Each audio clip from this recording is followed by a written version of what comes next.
setting a posture.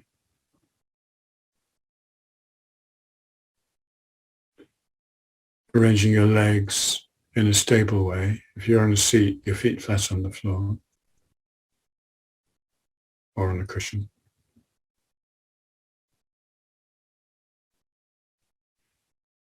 And bring your attention to your spine. Let's start by feeling the whole of the spine from the neck down to the coccyx at the bottom of the spine. And just feel the whole spine and feel yourself straightening it out and slightly stretching it as you do that.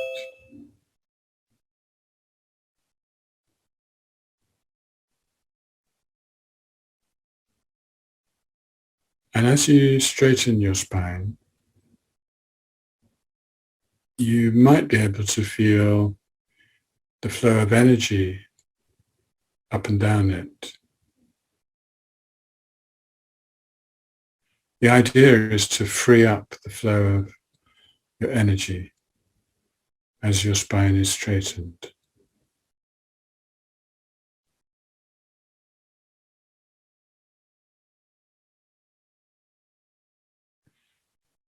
And it's really interesting how much the spine is the center of our body. If you experience the whole spine,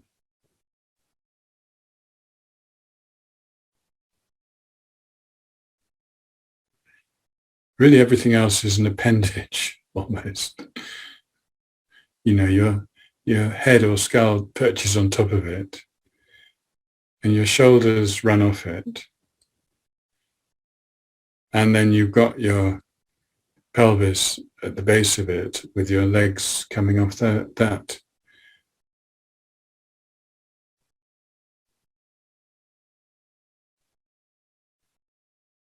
So you can feel that structure like a scaffolding, which enables your body to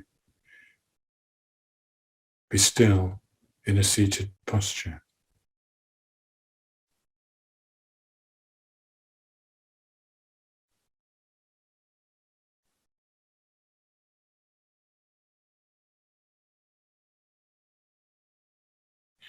And just by doing this, you've naturally withdrawn your senses somewhat. You're inside. You're not looking out. You're listening to these words, but apart from that, you're not engaged much with the outside world. I mean, it's there all right, but your focus has moved to the inner world, which is the world within which we meditate.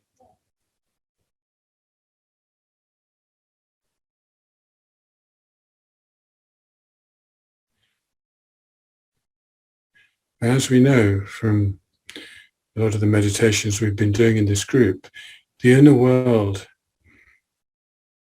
is not precisely the shape of the body. It's very variable.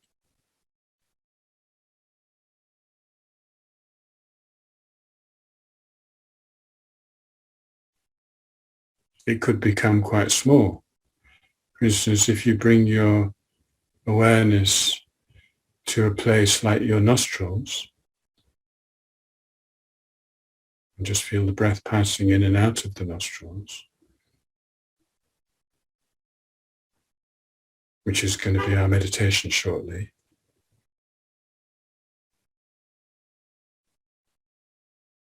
Your focus of your mind becomes quite small. But if you just let go of that a moment and come back to the spine and the inner space generally,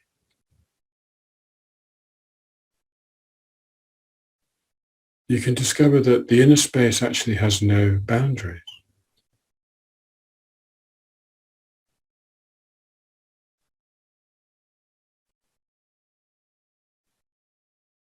You can imagine it to be the size or shape of your body, but equally you could imagine it to be the size and shape of the room you're in, or the village, town, or city that you're in, for that matter.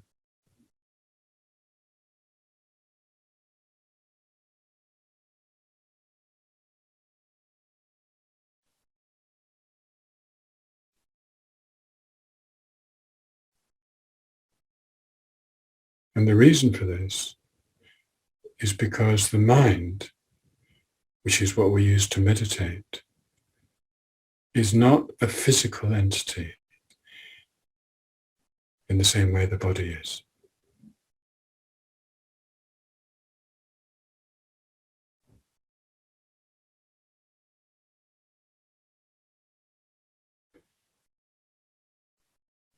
So settle your attention with your mind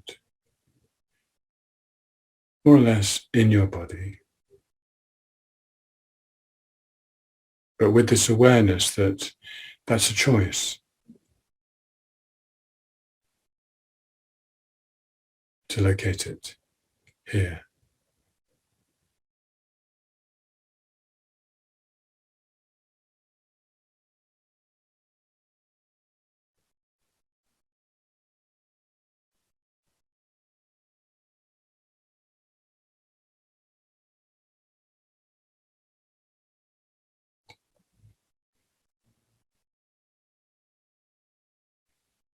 And now we're going to enter into meditation on the breath.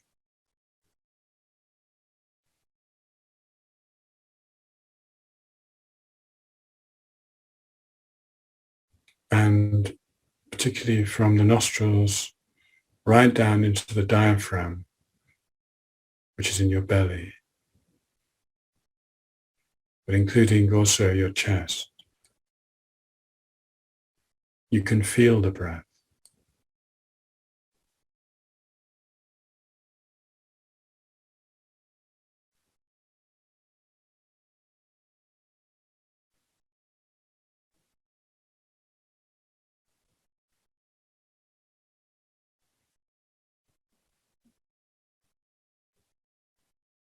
And this feeling is a physical sensation connected with your nervous system, and various sensory cells at your nostrils, but throughout your body.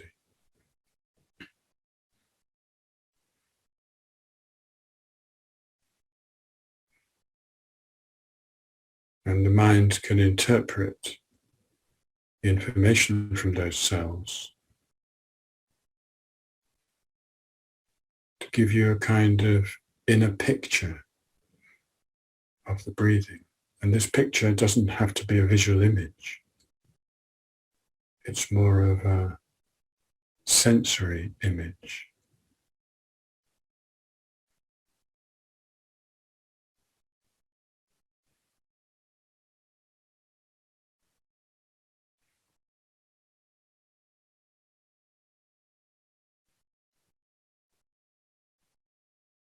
And this sensory image is like a film because it's moving.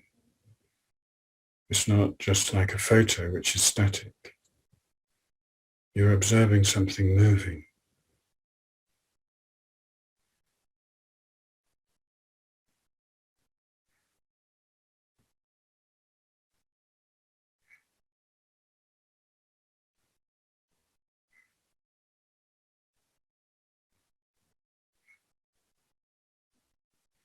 And the mind which is observing the moving,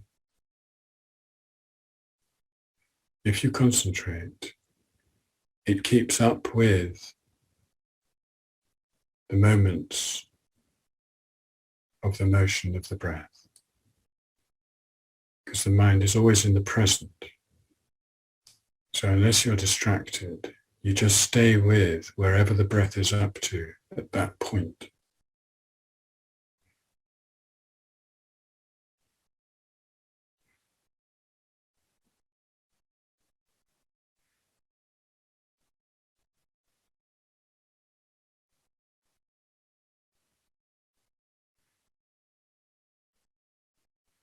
And the main instrument of this staying with is what we call mindfulness.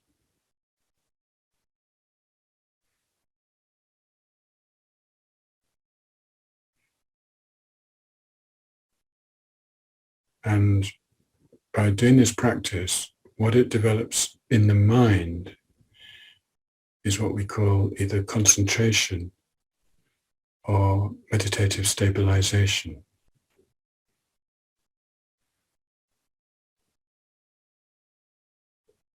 Because we are training to stabilize our mind on our chosen object, which here is the breath.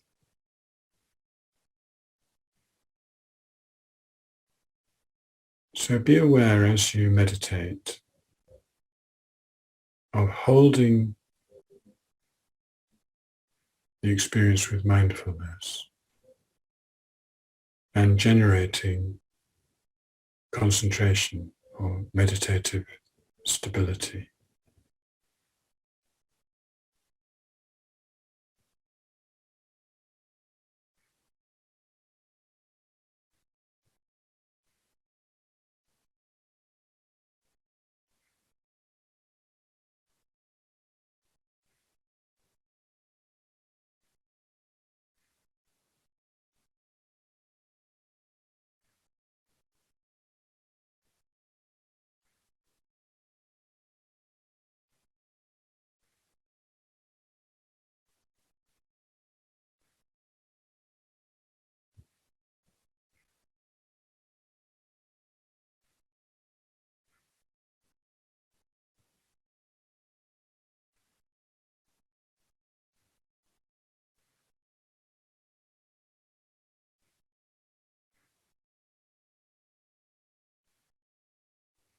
Because of our mental addiction to variety, we get distracted from the object, get interested in something else.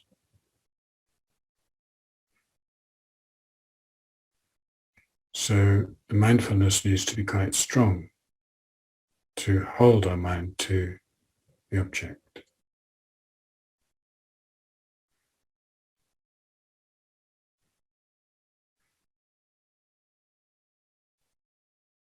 And in addition to mindfulness, we need a little bit of alertness, which keeps a check.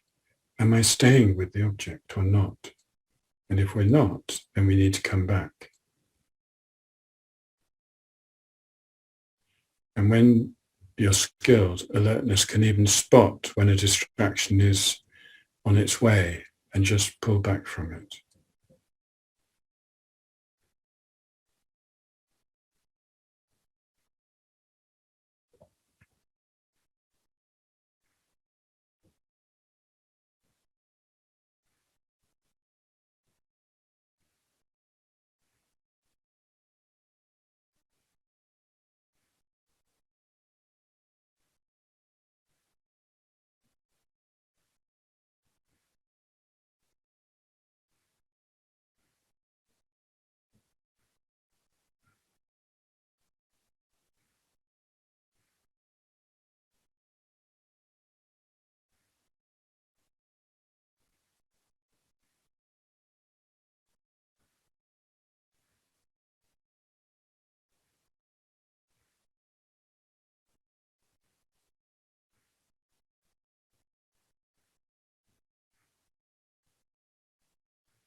And there are many benefits from developing this kind of concentration or stability.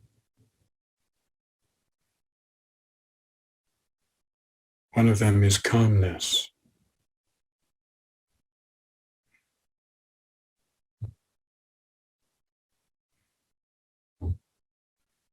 Another is that the mind becomes more pliable In other words, it's flexible to do what we want it to do.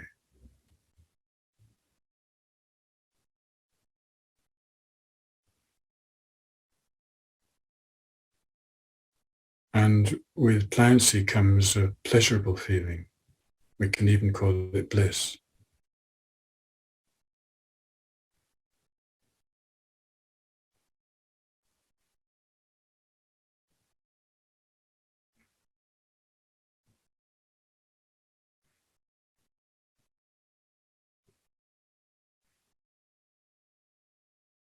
And as you develop this pliancy and bliss, the mindfulness becomes less effort because you just enjoy staying with the object.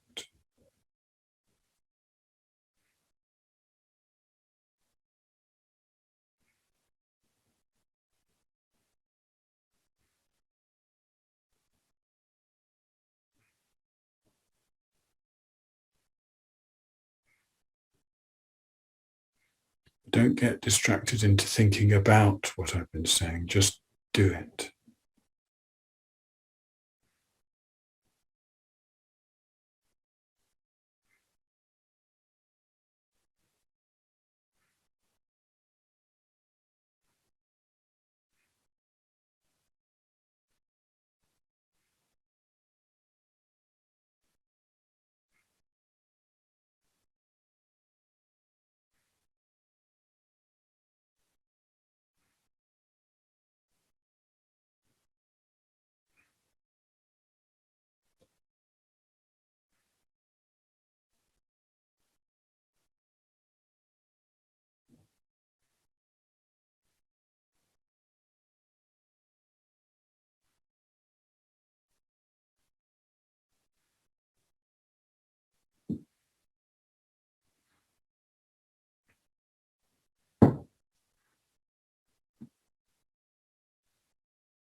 This kind of concentration is also sometimes called absorption, because as you go further into it, your mind becomes increasingly absorbed, not just with the object, but just with the process of meditating.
Okay. So just have a short relax, stretch, whatever.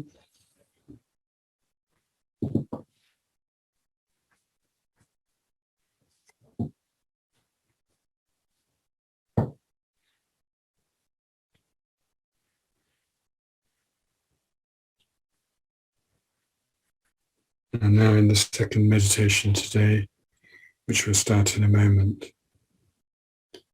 we're going to continue exploring a bit about the relationship between our mind and body.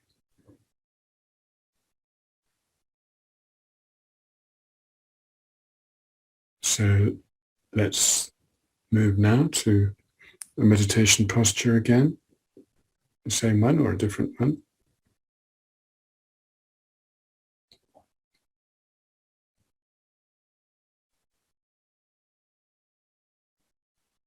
And again, bring your mind inside.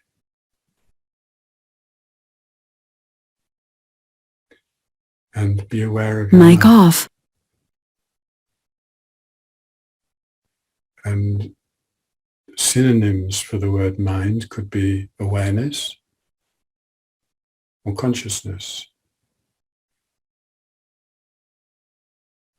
They're different ways of referring to the same thing.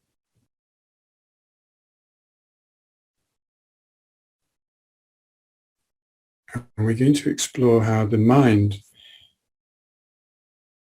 has its own agency, its own power, if you like.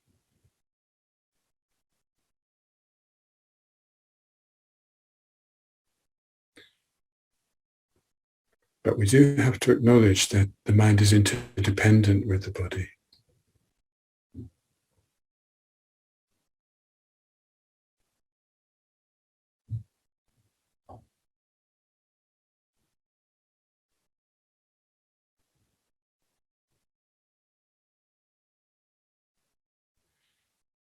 So there's a lot of documented evidence and research showing that the mind can and does separate from the body sometimes.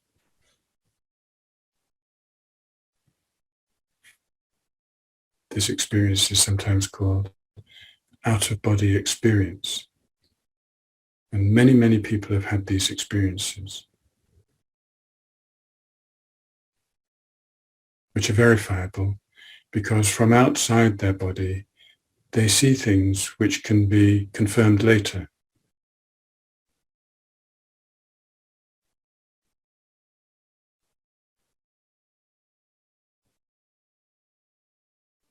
So as you settle into meditation, aware of your awareness,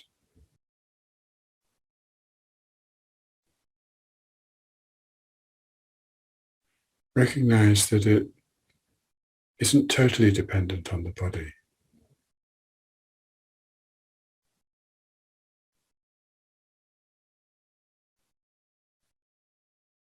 In the past, people thought, or many people thought, that the mind was a product of the brain.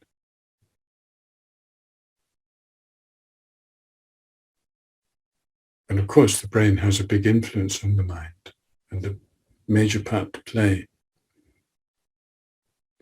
But neuroscience has recently shown that the mind can actually change the structure of the brain.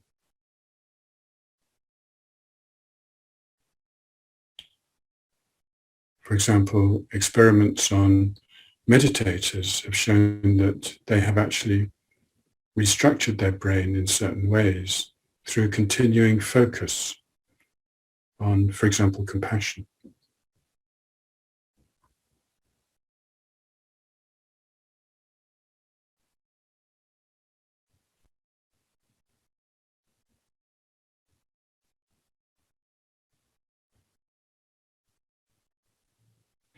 And knowing a bit about this supports one's confidence that meditation is not just make-believe. It actually can assist in personal transformation. So feel the power of just settling with your mind.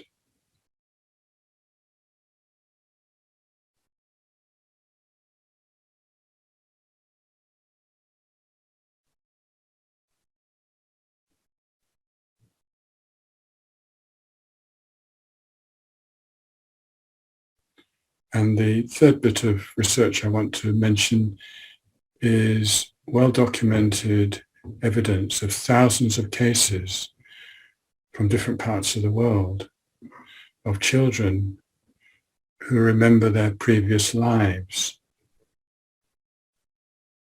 and that has been checked up and shown to be accurate.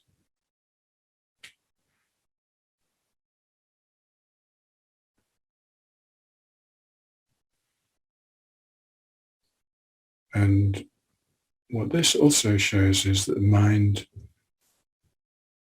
can separate from the body, that it has entered the body at the time of conception and birth, and that it leaves the body at the time of death.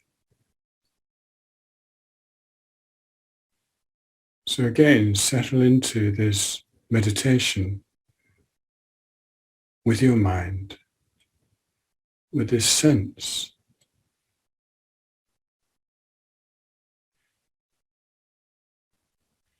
that its relationship with this body is kind of temporary.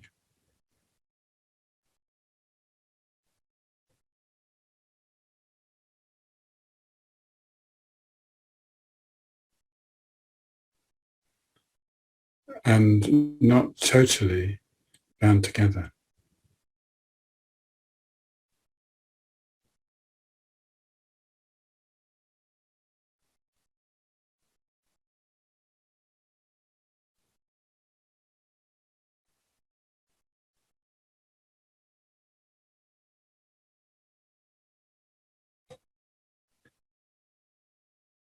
So what is the relationship between the mind and the body?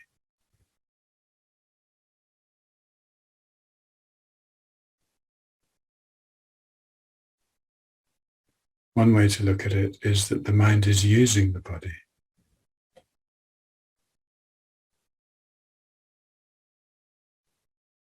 For instance, the eyes.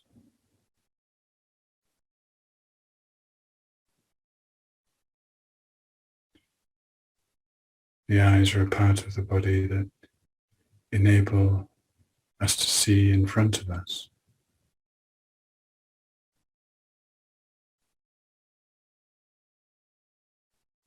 To see colors and shapes.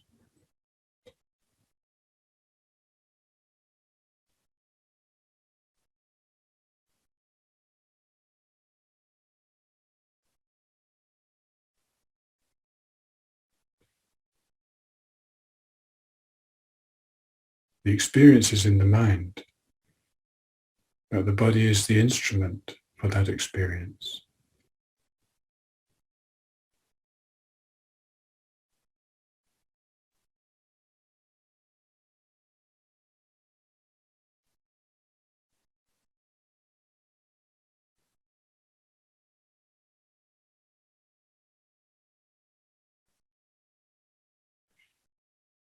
Another example is that the mind directed the body to come to this meditation session, to switch on the device and through the words which are heard through the ears, to follow the instructions and do the meditations.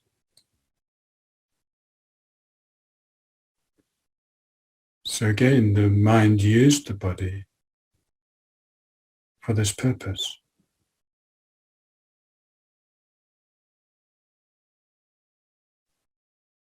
Including the decision to walk to the place where you're sitting now.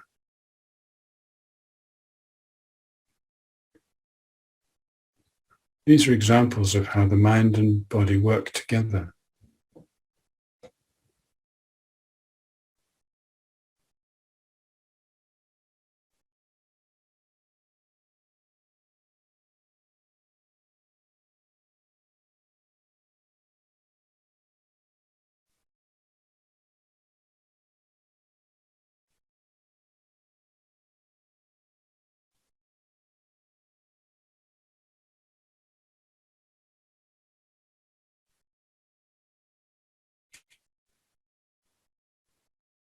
And you can be confident that there are millions of other examples, but we won't carry on with examples. We don't need to.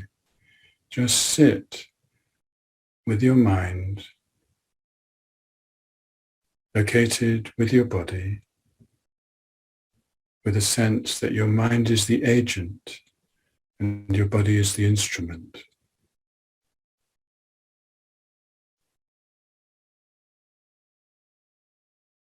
And appreciating the wonderful relationship that they have.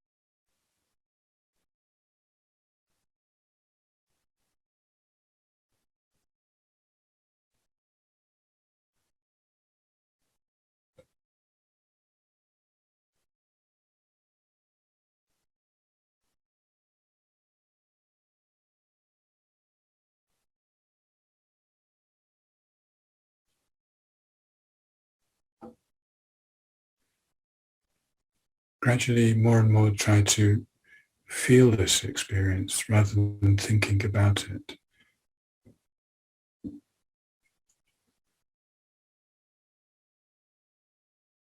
And just meditate within that feeling.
An internal instrument of the mind is obviously the brain.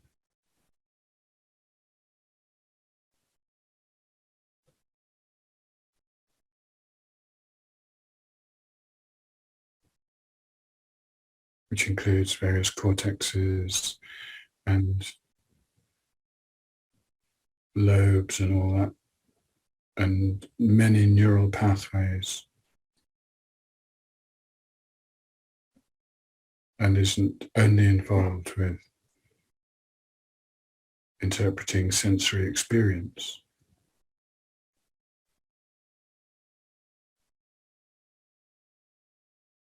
But is clearly connected with memory and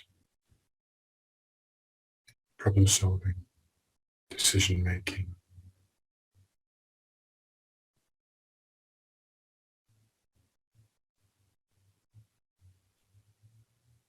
Constructing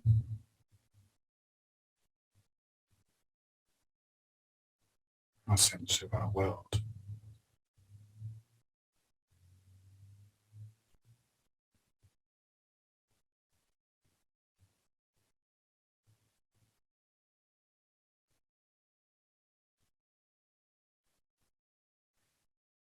And again, have a sense of the awareness which underlies all that. The awareness which is the agent which uses the brain as its instrument for various functions. So again, try to sit with that consciousness, maybe more in the main part of your body, and be aware of its relationship with the brain. Again, as agent and instrument. And again, rejoicing in what a great relationship it is.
And finally, let's just reflect on the fact that what we've been exploring in this meditation is an emerging new paradigm.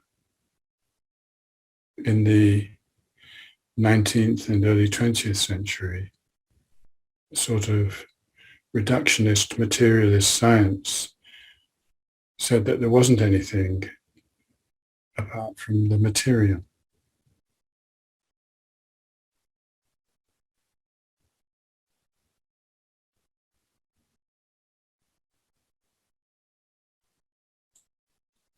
And therefore the material, brain and so forth, were the agent. And awareness is just a byproduct of that.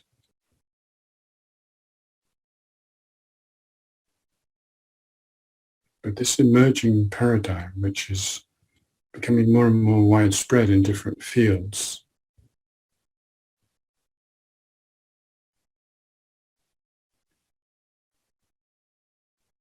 is an empowerment of consciousness.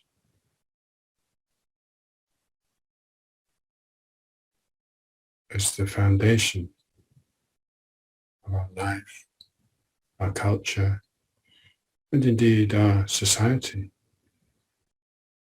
Just feel that as you stay with this experience of the mind as we finish this meditation.